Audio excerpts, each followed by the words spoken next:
that goes around chopping people up? This whole concert? It's a trap. Hey guys, Society Reviews here in my review of the film Trap.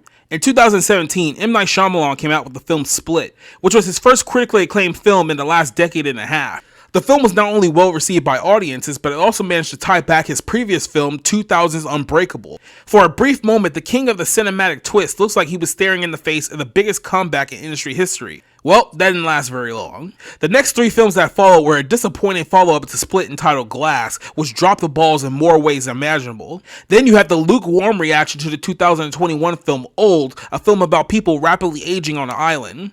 And then M. Night went full M. Night Shyamalan with last year's Knock at the Cabin, a film that secured a spot on our list on the top 10 worst movies of last year. With 3 misses in a row, it's hard for anyone to get excited about yet another M. Night movie entitled Trap, a film that features his daughter in the role of a fictionalized pop singer named Lady Raven. On one hand, you can look at this as a cheap attempt to make the world aware that his daughter has an R&B career to begin with, or you can give Shyamalan the benefit of the doubt going into a movie with very low expectations. Trap is a movie starring Josh Hartnett as Cooper, a middle American firefighter who takes his teenage daughter to go see the pop star Lady Raven at a sold-out concert. Cooper arrives at the show with nearly 23,000 people in attendance. But as the show begins, he begins to walk around the arena and realize that a beef-up security presence has occurred at the show. After doing some digging, he finds out that the FBI and the local police have teamed up to set a trap for him. It turns out that Cooper is the notorious serial killer named The Butcher, who is known for his gross disembodiment of his victims. All the exits have been sealed, and the police are searching every man who exits the arena, guaranteeing that there is no way out for him to slip past police. Cooper begins to panic, realizing that he doesn't have a way out. When he realizes that he must keep his daughter calm, who's completely oblivious to what is happening, the serial killer is trapped like a rat in a pot and goes to extreme measures to slip past the police and maintain his secret from the world. Trap is the best M. Night Shyamalan film since 2002's Signs.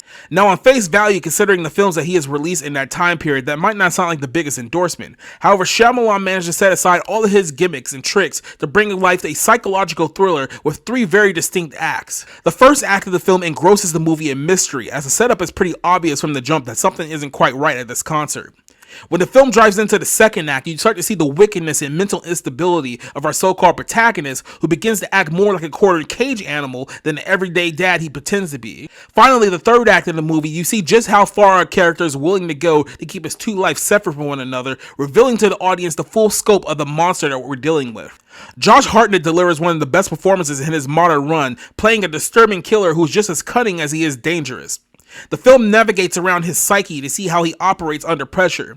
Cooper will stop at nothing, including staging horrific accidents, stealing security details, and even conning his way backstage in a desperate plea to keep himself from going without detection. Cooper's ability to lie with little effort and BS his way out of any situation shows you how he's been able to avoid authorities for several years. In a lot of ways, the setup of this movie plays out like a classic mission from the Hitman video game, the only difference being there's no target for them to kill in the movie.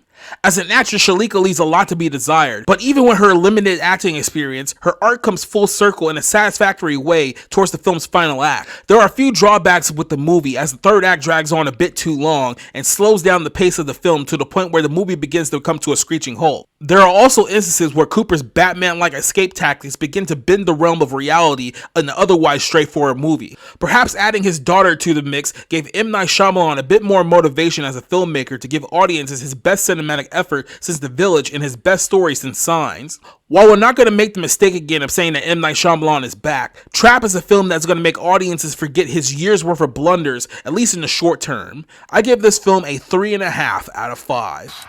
There's no way out of here. Hey, when this is over, can we go out the back? What's going on, Dad? Somebody help me!